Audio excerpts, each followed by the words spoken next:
Hello, hello, my dear friends. Now we will today start the subject mathematics.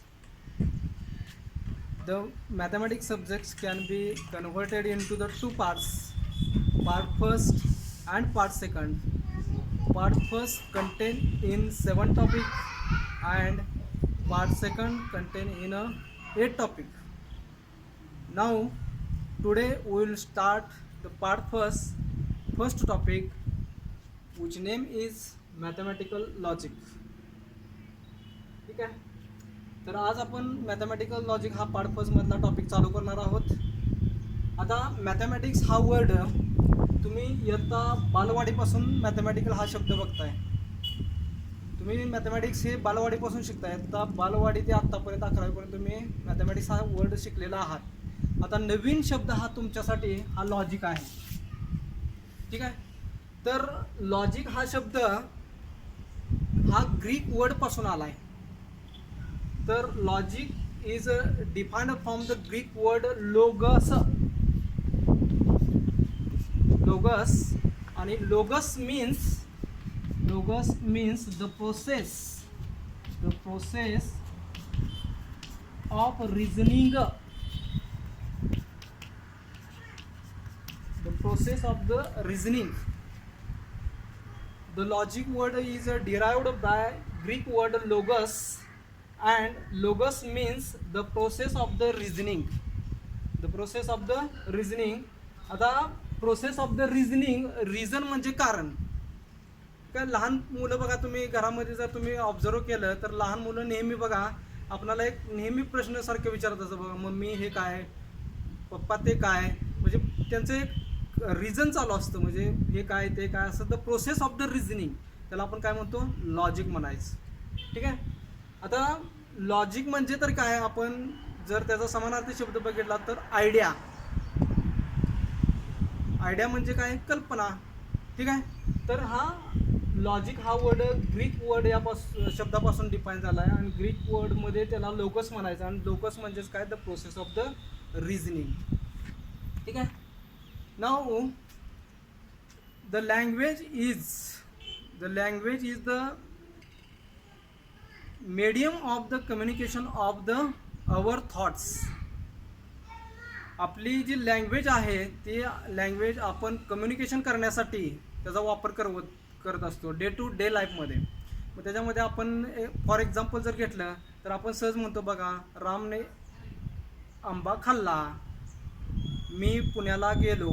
ठीक आहे. असे आपण अनेक वर्ड हे आपण डे टू डे लाईफमध्ये वापरत असतो.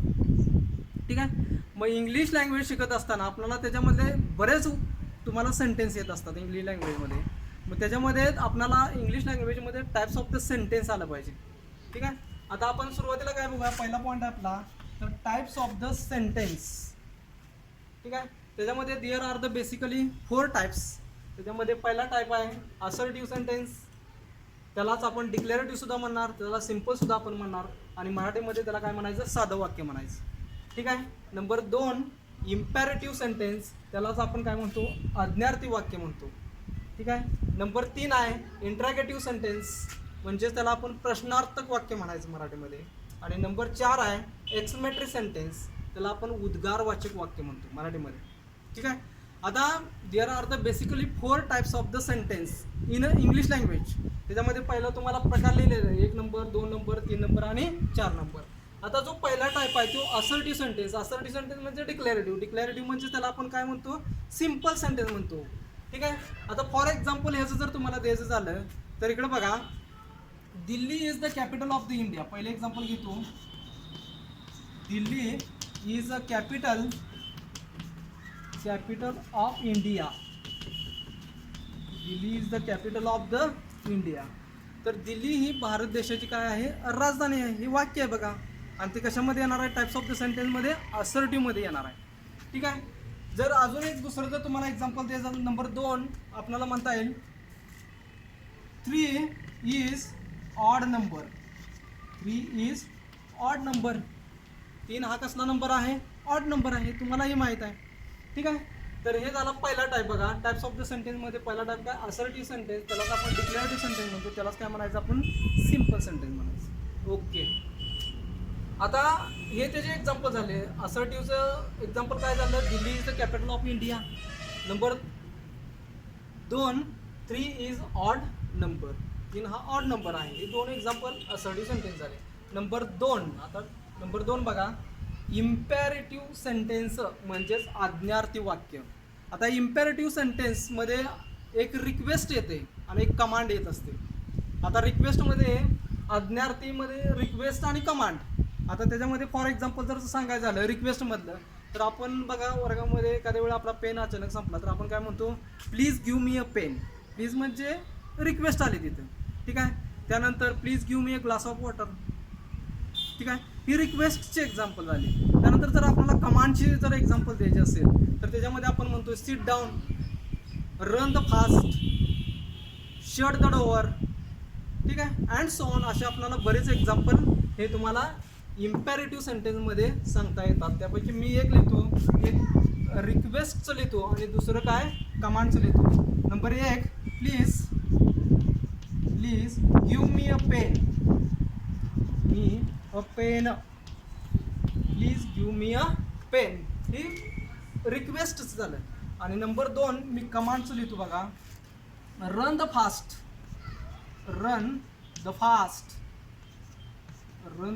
फास्ट, दुसरं एक्झाम्पल झालं, ठीक आहे. तर इम्पॅरेटिव्हमध्ये 2 प्रकार पडतात, एक रिक्वेस्ट वजा आणि एक कमांड वजा, ठीक आहे. रिक्वेस्ट वजाचे तुम्हाला बरेच एक्झाम्पल सांगता येतात आणि कमांड वजाचे सुद्धा भरपूर तुम्हाला सेंटेन्स सांगता येतील. नेक्स्ट टाईप बघा, इंट्रागेटिव्ह सेंटेन्स.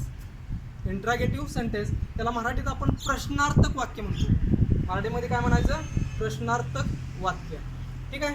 आता तुम्हाला हे माहीत आहे, तुम्ही आतापर्यंत इंग्लिश शिकलाय, तर प्रश्नार्थक म्हणजे इंट्रागेटिव्ह सेंटेन्सचं 2 टाईप पडतात. प्रश्नार्थक वाक्याचे किती प्रकार पडतात, 2. एक WH टाईप क्वेश्चन, एक काय पडतो, WH टाईप क्वेश्चन, आणि दुसरा येस नो टाईप क्वेश्चन, ठीक आहे. आता इकडे बघा, WH टाईप क्वेश्चनमध्ये एक कुठला येणार आहे, WH, आणि दुसरा काय, येस नो टाईप क्वेश्चन. आता तुम्हाला हे जी WHचा आणि येस नोचं एक एक्झाम्पल सांगतो. आता WH टाईपमध्ये काय येणार आहे, व्हॉट इज युअर नेम, एक एक्झाम्पल झालं, व्हॉट इज युअर नेम. दुसरं, व्हॉट डू यू डू. तिसरं एक्झाम्पल सांगतो WH मधलं, वेअर आर यू, ठीक आहे. जर ह्याची सुरुवात जर तुम्ही बघितली तर ही WH पासून झालेली आहे. मी काय सर्व एक्झाम्पल इथं काय लिहिणार नाही, ते एखादं तुम्हाला सॅम्पल म्हणून लिहिणार आहे. त्यातलं मधला आकडा 1, what is your name, what is your name, question mark येणार बघा, व्हॉट इज युअर नेम. आणि नंबर 2 आता मी घेणार आहे ते म्हणजे येस नो टाईप क्वेश्चनमधलं. आता मी तुम्हाला प्रश्न विचारला, त्याचं उत्तर येस किंवा नो मध्ये येणार आहे, लक्षात घ्या. तर मी प्रश्न तुम्हाला जर विचारला, do you like a T, तुमचं उत्तर काय असणार आहे, येस किंवा काय असणार आहे, नो असणार आहे, ठीक आहे. Do you like tea. दुसरं सेंटेन्स घेतो, do you like a fruits, do you like a coffee. तुमचं उत्तर ह्याच्यामध्ये, ह्या प्रश्नामध्ये काय असणार आहे, आयदर येस ऑर नो. मी तुम्हाला विचारलं, do you like a mathematics subjects, it is a depends upon the our interest. हे कशावरती तुमचं डिपेंड असणार आहे, तुमच्या इंटरेस्टवरती. एखादा विद्यार्थी म्हणेल yes I am like a mathematics subject, एखादं म्हणेल नो, त्याचं उत्तर काय असणार आहे, येस किंवा काय असणार आहे, नो असणार आहे. तर मी येस नो टाईपमधलं फक्त एकच एक्झाम्पल लिहितोय, do you like tea, do you like tea question mark, ठीक आहे. Do you like tea question mark, ठीक आहे. तर हे झाले 3 टाईप बघा इंट्रागेटिव्ह सेंटेन्स. आता नंबर 4 आपला नंबर 4 काय आहे, टाइप्स ऑफ द सेंटेन्स मधला एक्सक्लेमेटरी सेंटेन्स आहे. म्हणजे त्याला मराठीमध्ये काय म्हणायचं, उद्गारवाचक वाक्य म्हणायचं. मराठीमध्ये काय म्हणायचं त्याला, उद्गारवाचक वाक्य. आता उद्गारवाचक वाक्याचे तुम्हाला भरपूर एक्झाम्पल सांगता येतात बघा, तुम्ही शिकलाय सुद्धा ऑलरेडी, ठीक आहे. जर तुम्ही कुठं जर बाहेर जर फिरायला गेला आणि जर तुम्हाला एखादं सुंदर प्लेस जर दिसला तर तुमच्या तोंडातून एक शब्द कळत न कळत येतो बघा, तुम्ही म्हणता ओ व्हेरी नाईस प्लेस, ठीक आहे. त्यानंतर आपण जर अचानक आपणाला काय जर अपघात झाला, कुठं जर अपघात बघितला आपण, तर त्यावेळी आपण म्हणतो ओ माय गॉड. म्हणजे असं आपल्या तोंडातून कळत न कळत हे शब्द येत असतात. ठीक आहे. तर तिथं उद्गारवाचक चिन्ह येतं बघा, आणि उद्गारवाचक चिन्ह हे कसं डिनोट केलं जातं, तर ह्या पद्धतीनं डिनोट केलं जातं बघा. इथे खाली टिंब असतात. असे मला भरपूर उद्गारवाचक मध्ये तुम्हाला सेंटेन्स सांगता येतात. त्यापैकी एक दोनच फक्त लिहितो मी. त्यातला आकडा एक बघा, एक्झाम्पल एक्सप्लेनेटरीचं. For example, O very nice place, very nice place, very nice place. O नंतर उद्गारवाचक आलं बघा, O very nice place, O my God. ठीक आहे. And so on. असे नंबर ऑफ द एक्झाम्पल हे तुम्हाला सांगता येतील.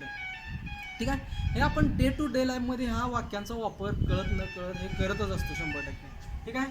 तर हे झाले बघा types of the sentence. Types of the sentence is very important in mathematical logic. Mathematical logic हा टॉपिक शिकत असताना आपल्याला टाइप्स ऑफ द सेंटेन्स हे येणं अतिशय गरजेचं आहे लक्षात. ठीक आहे. तर हे झाले टाइप्स ऑफ द सेंटेन्स. चारीचे चारी बघितलेलं आपण, एक्झाम्पल प्रत्येकाचं बघितलेलं आहे. त्यानंतर नेक्स्ट बघा पॉईंट, आपल्याला ह्या टॉपिकमध्ये मॅथमॅटिक्स लॉजिक शिकत असताना ह्याच्यामध्ये सर्वात महत्त्वाची जी डेफिनेशन आहे ती सुरुवातीलाच येते. ती काय आपल्याला बघायचं आता, स्टेटमेंट. ठीक आहे. आता इकडे बघा, हा स्टेटमेंट शब्द तुम्हाला ह्याच्या अगोदर सुद्धा ऐकण्यात कुठं तर आला असणार. तुम्हाला स्टेटमेंट हा शब्द कुठं तर तुम्ही वाचनात आला असेल, तुम्हाला ऐकण्यात आला असेल. तर स्टेटमेंट हा शब्द जनरली तुम्हाला सांगतो, हा कोर्टामध्ये तुम्ही प्रत्येक वेळी जर गेला तर कोर्टामध्ये स्टेटमेंट हा वर्ड अतिशय महत्त्वाचा आहे लक्षात. आता तेच आपल्याला लॉजिक्समध्ये सुद्धा स्टेटमेंट हा वर्ड अतिशय महत्त्वाचा आहे. ठीक आहे. आता आपल्याला बघायचं आहे स्टेटमेंट म्हणजे काय, what is mean by statement. तर नीट डेफिनेशन बघा, this is the very important definition in a logic. ठीक आहे. A declarative sentence which is either true or false. A declarative sentence which is either true or false, but not both simultaneously. ठीक आहे. पुन्हा एकदा revise करा definition. A declarative sentence which is either true or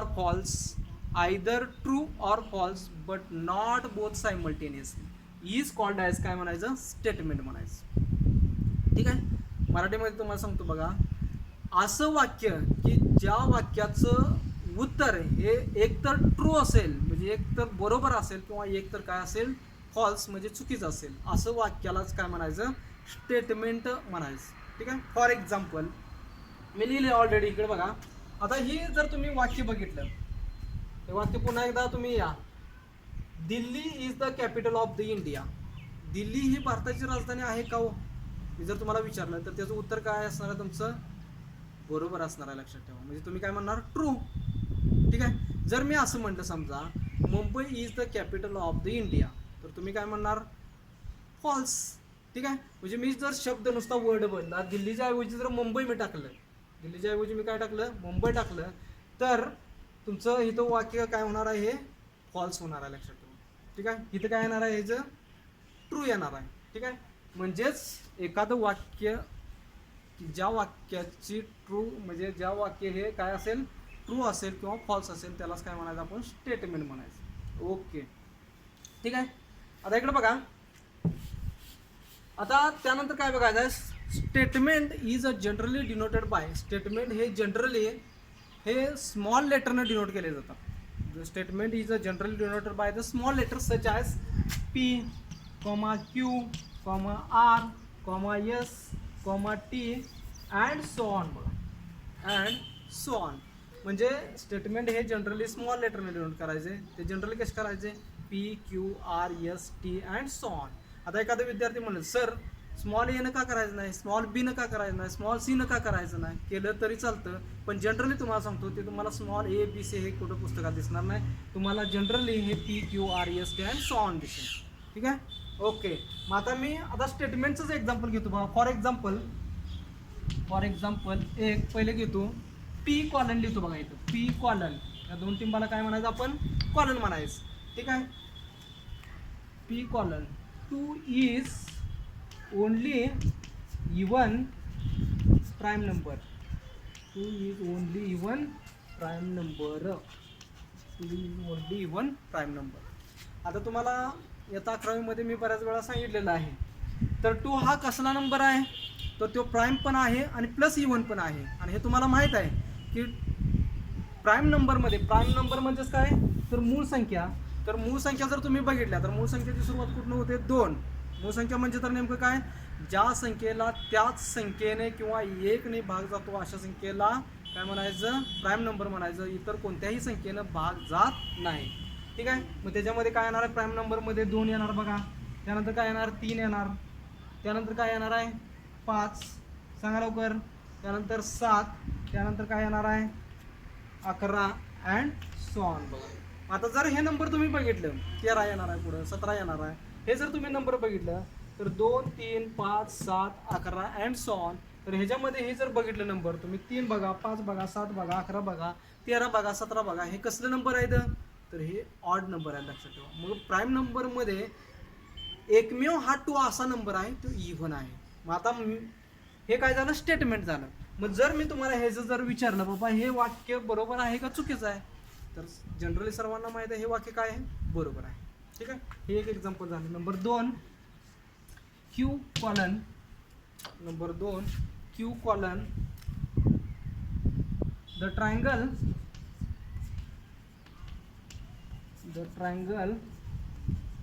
has 3 sides. 3 sides. The triangles has 3 sides. ट्रायंगलला किती side असतात, 3 side असतात. मी जर हे तुम्हाला हे स्टेटमेंट दिलं तुम्हाला, ह्याची जर तुम्ही जर ट्रूथ व्हॅल्यू चेक केले तर हे जे ट्रूथ व्हॅल्यू काय येणार आहे, हे बरोबर आहे का चुकीचं आहे जर तुम्हाला विचारलं तर हे जे ट्रूथ व्हॅल्यू काय येणार आहे, बरोबर येणार आहे. हे जर वाक्य चुकीचं आहे बरोबर आहे मी तुम्हाला जर विचारलं तर हे वाक्य तुम्ही काय सांगणार आहे, हे सर्व वाक्य काय आहे, बरोबर आहे. ठीक आहे. नंबर 3 घेतो बघा. नंबर 3 2 + 2 = 5 असं मी लिहिलं. 2 + 2 बरोबर काय लिहिलं, 5. आता इट इज अ स्टेटमेंट. हे स्टेटमेंट आहे, लक्षात ठेवा. 2 + 2 बरोबर इथं तुम्ही म्हणा सर 4 यायला पाहिजे होतं, पण मी काय लिहिलंय, 5 लिहिलंय. म्हणजे it is a statement but it's a truth value is a false. हे चुकीचं आहे, लक्षात ठेवा, पण हे स्टेटमेंट आहे. ठीक आहे. मग आता आपल्याला ह्याच्यावरती एक प्रश्न असतो, लक्षात ठेवा. काय प्रश्न असणार आहे की बाबा तुम्हाला पहिल्यांदा काय एखादं वाक्य दिलं जाणार आणि त्या वाक्य हे स्टेटमेंट आहे का हे ओळखा म्हणून सांगणार. Following sentence are the statement and if it is a statement then it's write the truth value. आता आपल्याला नेक्स्ट पॉईंट काय बघायचं आहे बघा.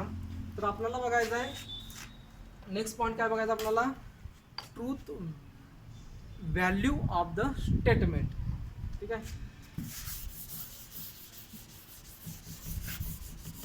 Truth value of the statement.